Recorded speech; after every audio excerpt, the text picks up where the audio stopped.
साथियों, स्वागत है आपका। और आपको पता है कि उत्तराखंड सम्मिलित राज्य सिविल सेवा प्रवर अधीनस्थ परीक्षा 2024 होने वाला है और 14 जुलाई को यूके पीएससी का पेपर होना है। उसके लिए कुछ इम्पोर्टेंट प्रश्नों का खजाना तैयार किया गया है, वो मैं आपको थोड़ा सा बता देता हूँ। तो ये हम क्वेश्चन आपको बताएंगे और उसका आंसर भी बताएंगे, बजाय हम ऑब्जेक्टिव के वन लाइन आंसर देंगे, क्योंकि ऑब्जेक्टिव सवाल करने में काफ़ी लंबा समय चला जाता है। इसलिए हम सीधा क्वेश्चन और सीधा आंसर आपको देंगे ताकि आपका स्टडी का टाइम बचे। तो शुरू करते हैं। तो सबसे पहला क्वेश्चन है कि उत्तराखंड राज्य किस तिथि को गठित किया गया। तो आपको पता है कि उत्तराखंड राज्य का गठन 9 नवंबर 2000 को किया गया था। 9 नवंबर 2000 को उत्तराखंड राज्य का गठन किया गया और उस समय उसका नाम रखा गया था उत्तरांचल। तो उत्तराखंड राज्य का गठन कब किया गया? 9 नवंबर 2000 को किया गया था और नाम रखा गया था यूए यानी कि उत्तरांचल। इसके बाद में क्वेश्चन नंबर 2 है कि उत्तरांचल नाम परिवर्तन अधिनियम किस वर्ष पारित किया गया। तो उत्तरांचल नाम परिवर्तन अधिनियम वर्ष 2006 में पारित किया गया, अर्थात उत्तरांचल से उत्तराखंड नाम जो पड़ा आपका वो 2006 में पड़ा। तो आपके यहाँ पर 2 क्वेश्चन हो गए जो कि दोनों ही एग्जाम के हिसाब से इम्पोर्टेंट हैं। क्वेश्चन नंबर 3, उत्तराखंड के उस मुख्यमंत्री का नाम क्या था जिसने विधानसभा में गैरसैंण को ग्रीष्मकालीन राजधानी बनाने की घोषणा की। यानी उत्तराखंड के उस मुख्यमंत्री का नाम क्या था जिसने विधानसभा में गैरसैंण को ग्रीष्मकालीन राजधानी बनाने की घोषणा की। तो वो मुख्यमंत्री का नाम था त्रिवेंद्र सिंह रावत, यानी कि टीएस रावत जी ने उत्तराखंड को विधानसभा में गैरसैंण को ग्रीष्मकालीन राजधानी बनाने की घोषणा की थी। क्वेश्चन नंबर 4, उत्तराखंड में कितने लोकसभा सांसद निर्वाचित होते हैं। तो आपको पता है उत्तराखंड में 5 लोकसभा सांसद निर्वाचित होते हैं। उत्तराखंड में विधानसभा की सीटें कितनी हैं? उत्तराखंड में विधानसभा की सीटें 70 हैं। उत्तराखंड में नगर निगमों की संख्या कितनी है? तो आपको याद रखना है उत्तराखंड में नगर निगमों की संख्या 9 है।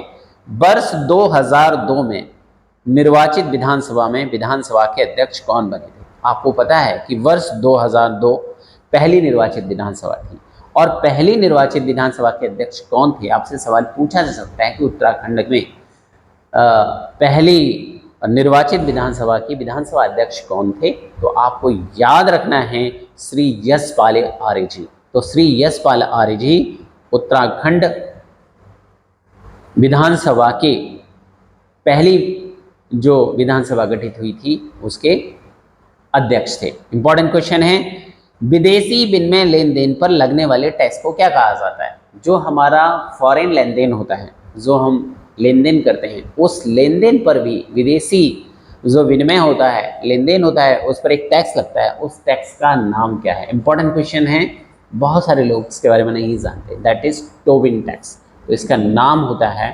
Tobin tax. तो आपसे 2 तरीके सवाल पूछ सकता है कि विदेशी लेन देन पर जो टैक्स लगता है उसे क्या कहते हैं, या दूसरे सवाल से आपसे पूछ सकता है कि टोबिन टैक्स क्या होता है। तो आपको आंसर याद रखना है कि विदेशी विनिमय लेन देन पर लगने वाले टैक्स को टोबिन टैक्स कहा जाता है। अगला क्वेश्चन है कि किस कमिश्नर के द्वारा उपनिवेशिक कुमायूं और गढ़वाल में राजस्व पुलिस प्रणाली का गठन किया था? बहुत इंपॉर्टेंट क्वेश्चन है। किस कमिश्नर के द्वारा उपनिवेशिक कुमायूं और गढ़वाल में राजस्व पुलिस प्रणाली का गठन किया गया था? तो ये राजस्व पुलिस प्रणाली जो गठित की गई थी उसकी वो व्यक्ति का नाम था, वो कमिश्नर थे सर हेनरी रैमजे। तो सर हेनरी रैमजे को आपको याद रखना है। आपको पता है कि भारत में कृषि उत्पादों के बाजार को कौन विनियमित करता है? यानी कि इंडिया में जो भी हमारा कृषि एग्रीकल्चर जो हमारे प्रोडक्ट्स होते हैं, कृषि उत्पाद होते हैं, उनका जो मार्केट होता है उस मार्केट को हम किस अधिनियम से, किससे हम उसे कंट्रोल करते हैं, किससे नियंत्रित करते हैं, तो इस पर एक क्वेश्चन हमेशा आता है। तो आपको याद रखना है कि भारत में कृषि उत्पादों के बाजार को जो विनिमय करने वाली अधिनियम है उसका नाम है आवश्यक वस्तु अधिनियम। और ये आवश्यक वस्तु अधिनियम कब आया, तो आपको ये भी याद रखना है कि आवश्यक वस्तु अधिनियम जो है वो 1955 में आया था। तो अच्छा क्वेश्चन है, यानी कि क्या क्वेश्चन मैंने आपको बताया था कि भारत में जो भी कृषि उत्पाद हैं उनको किसके द्वारा विनियमित किया जाता है, नियंत्रित किया जाता है, कंट्रोल किया जाता है, तो उसके लिए आवश्यक वस्तु अधिनियम 1955 हमारे पास है। अगला क्वेश्चन है कि स्वेट इक्विटी शेयर्स किन लोगों को आवंटित किए जाते हैं। बहुत अच्छा क्वेश्चन है, इकोनॉमिक्स से जुड़ा क्वेश्चन है। उत्तराखंड में कई बार ये सवाल पूछा जा सकता है, पूछा गया है। तो इसमें पिछली बार के एग्जाम्स में क्वेश्चन आया था कि स्वेट इक्विटी शेयर्स क्या होते हैं या ये किसको आवंटित किए जाते हैं।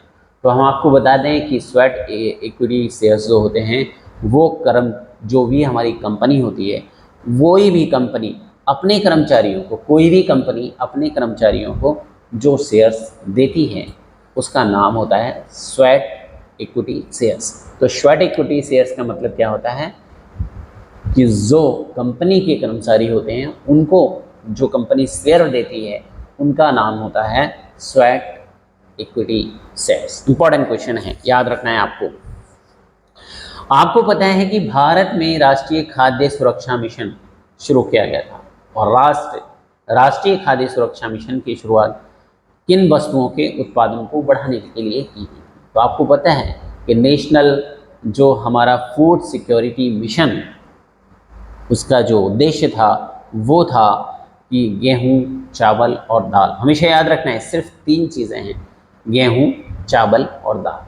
अब वो इसमें चौथा ऑप्शन जोड़ देता है कि निम्नलिखित में से कौन सा फूड सिक्योरिटी मिशन का हिस्सा नहीं था, और एक अलग से कोई उसमें एक ऑप्शन जोड़ देता है, भाई गेहूं, चावल, दाल, मोटे अनाज या बाजरा या लाह या सरसों, यानी एनीथिंग जोड़ सकता है। तो आपको याद रखना है कि फूड सिक्योरिटी मिशन हमारा 3 फैक्टर्स, 3 चीज़ों के लिए ही काम करता है, वो हैं हमारे गेहूं, चावल और दाल।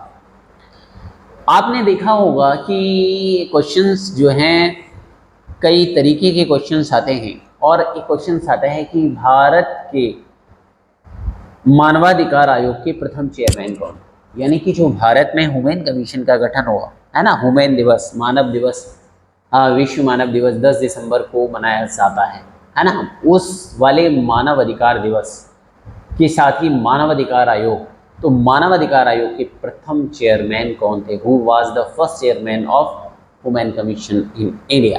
तो इसका जो आंसर है, याद रखना है, बहुत ही फेमस है, और वो हैं हमारे न्यायमूर्ति रंगनाथ मिश्रा जी। कौन है? न्यायमूर्ति रंगनाथ मिश्रा जी। क्वेश्चन आता है रामसर क्या है, रामसर क्या है, किससे संबंधित है, रामसर सम्मेलन जो था वो कब हुआ था, तो इस पर भी हम चर्चा कर लेते हैं। तो रामसर जो है एक प्लेस है जो कि ईरान में है, और रामसर सम्मेलन जो हुआ था वो आर्द्र भूमियों के संरक्षण से संबंधित था, यानी कि जो भी हमारी वेटलैंड्स हैं, जो हमारी आर्द्र भूमियाँ हैं, उनका संरक्षण किया जाए, उनको खतरों से बचाया जाए, उनका संरक्षण किया जाए। और इसलिए 2 फरवरी 1971 को ईरान के रामसर शहर में, कहाँ पे, याद रखना है, ईरान के रामसर शहर में आर्द्र भूमियों पर चर्चा करने के लिए, उनके संरक्षण के लिए एक वैश्विक स्तर का आयोजन किया गया, एक वैश्विक स्तर का सम्मेलन किया गया, जिसका नाम रखा गया था रामसर सम्मेलन। तो यहाँ पे क्वेश्चंस कई तरीके से आ जाता है कि भाई रामसर सम्मेलन किससे संबंधित है, या आर्द्र भूमियों से संबंधित रामसर स्थल किस देश में स्थित है, या रामसर सम्मेलन किससे संबंधित था, या 2 फरवरी को कौन सा दिवस मनाया जाता है, या प्रथम रामसर सम्मेलन 2 फरवरी 1971 को जो हुआ था रामसर सम्मेलन, वो काय से संबंधित था, और उस सम्मेलन में किन चीज़ों को हमने संरक्षण किए जाने का वायदा किया था। तो इस तरीके से क्वेश्चन इंपॉर्टेंट है, आपसे याद रखेंगे और मैं समझता हूँ कि बहुत ही अच्छा क्वेश्चंस हैं। एक और आता है क्वेश्चंस आपका WWF, है ना। WWF का जो हम ये कहते हैं कि अंतर्राष्ट्रीय संस्था WWF, है ना। WWF क्या है? World wide fund, WWF world wide fund, यानी कि प्रकृति हेतु विश्वव्यापक कोष।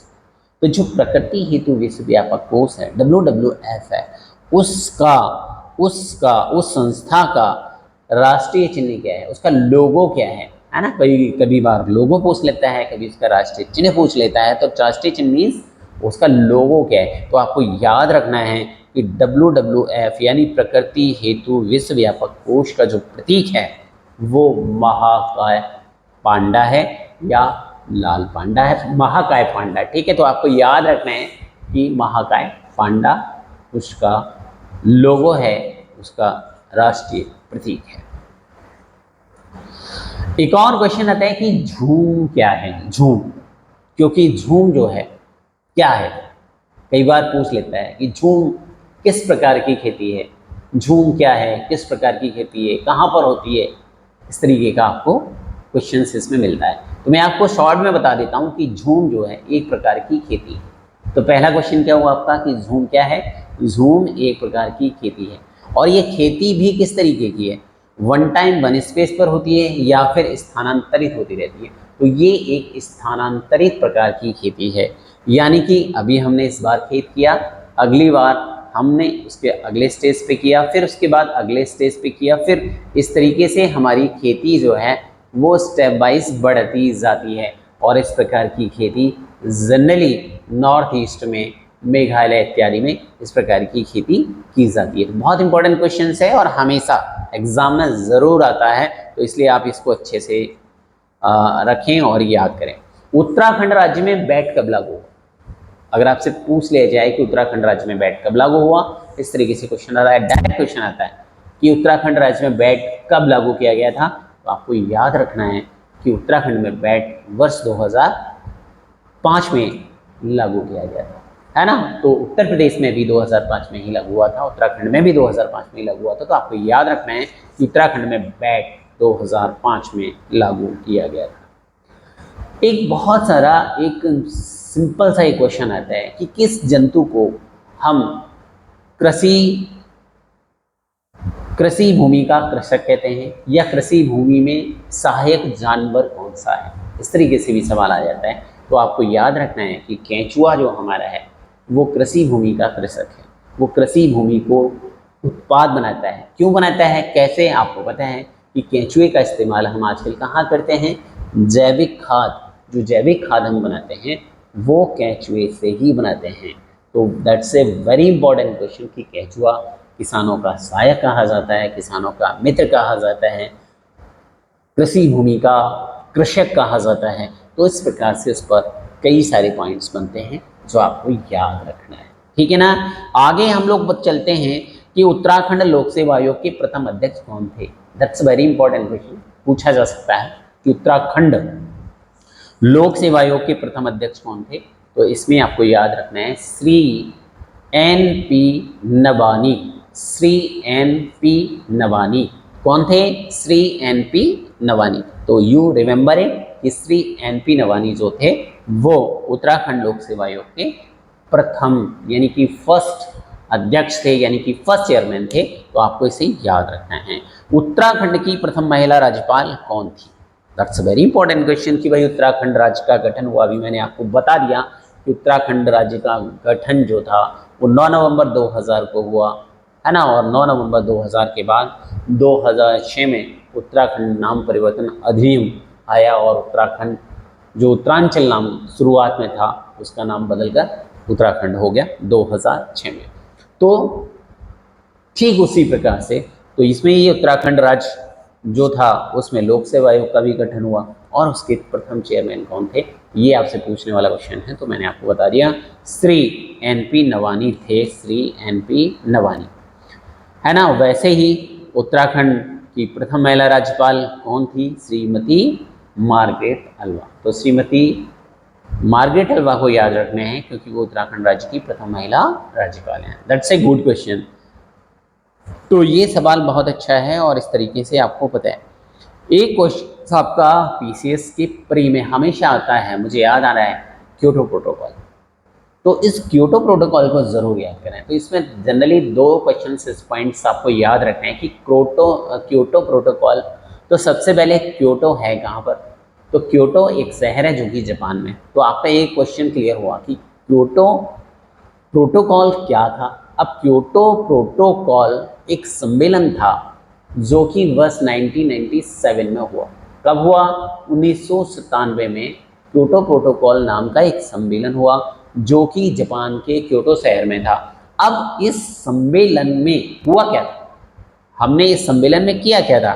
इस सम्मेलन में क्या हुआ था क्योटो शहर में? तो ये किससे संबंधित था? तो बेसिकली ये विश्व पर्यावरण सम्मेलन था, यानी कि विश्व पर्यावरण सम्मेलन, यानी विश्व की पर्यावरण पर एक सम्मेलन आयोजित हुआ था क्योटो प्रोटोकॉल, जो कि क्योटो शहर में हुआ था जापान के में, और 97 में हुआ था। तो बेसिकली ये हमेशा पूछा जाता है कि क्योटो प्रोटोकॉल जो अपनाया गया था वो किस वर्ष अपनाया गया था? 1997 में अपनाया गया था। तो इस तरीके से भी आपका सवाल बनता है, कब अपनाया गया? क्योटो प्रोटोकॉल्स कब एक्सेप्ट किए गए थे? किस सम्मेलन में हुए थे? वो सम्मेलन कहाँ हुआ था? या क्योटो शहर कहाँ पर है? तो इस तरीके से आपका ये चारों पांचों क्वेश्चंस के जवाब हमने आपको बता दिए। वैसे ही आपने एक व्यक्ति का नाम सुना होगा, दैट वाज फेमस नेम। 2001 में एक बड़े ही फेमस शब्द आया था, ब्रिक। ब्रिक VRI सीखे। तो ब्रिक शब्द का जो गठन किया गया था वो वर्ष 2001 में हुआ था। और इस शब्द को गठित करने वाले, इस शब्द को बनाने वाले, इस शब्द का सृजन करने वाले उस व्यक्ति का नाम क्या था? हमें कई पूछा जाता है कि उस व्यक्ति का नाम क्या था जिसने इस शब्द का गठन किया था। तो वो नाम था जिम ओ'नील। तो जिम ओ'नील के द्वारा इसका गठन किया गया था।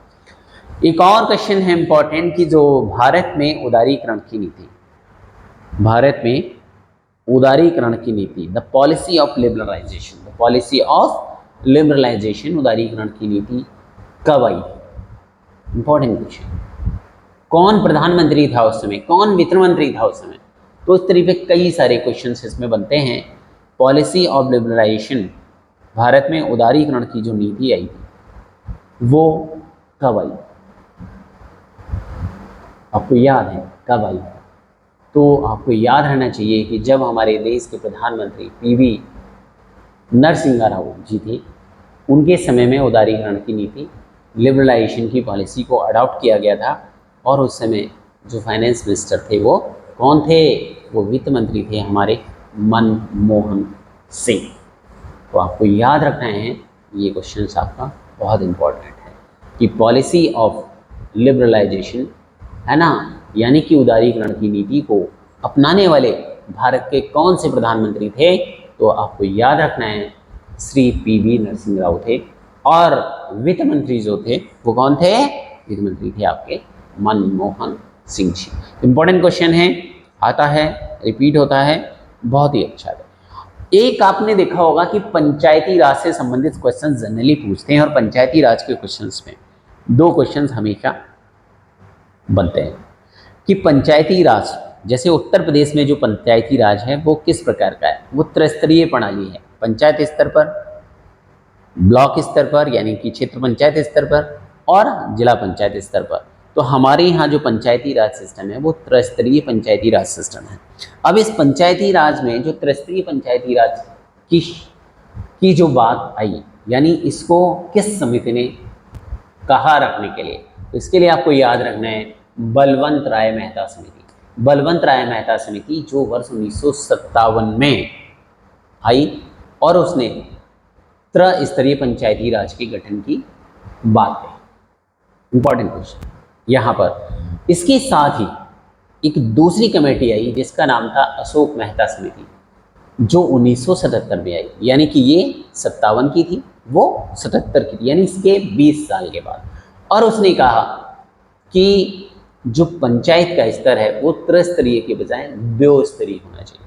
तो उन्होंने क्या कहा, उन्होंने कहा कि दो स्तर कौन से होने चाहिए, उन्होंने कहा कि वही ग्राम पंचायत स्तर होनी चाहिए और मंडल स्तर होना चाहिए। तो द्विस्तरीय की बात करने वाली कौन सी थी, यानी कि उन्होंने द्विस्तरीय यानी कि मंडल स्तर पंचायत की बात करने वाली। तो यहाँ पे क्वेश्चंस जो आता है वो इस तरीके से आता है कि मंडल स्तर या न्याय पंचायत स्तर पर पंचायती राज की बात करने वाली समिति का नाम क्या था। तो यहाँ पे हमें सिर्फ इतना ही याद रखना है कि अशोक मेहता समिति ने न्याय पंचायत स्तर यानी मंडल स्तर पर पंचायत के गठन की बात कही थी। अगर हम पंचायत के बारे में थोड़ा सा और जाने तो आपको पता है कि गांधी जी का जन्म कब हुआ, 2 अक्टूबर, और 2 अक्टूबर 1952 को यानी कि 2 अक्टूबर 1952 को क्या हुआ, सामुदायिक विकास कार्यक्रम चलाया गया, कम्युनिटी डेवलपमेंट प्रोग्राम्स। तो आपसे पूछा जाए भारत में सामुदायिक विकास कार्यक्रम की शुरुआत कब हुई या किसके जन्म दिवस पर हुई, तो आपको याद रखना है 2 अक्टूबर 1952 को भारत में सामुदायिक विकास कार्यक्रम की शुरुआत हुई। ये सामुदायिक विकास कार्यक्रम चलते रहे, फिर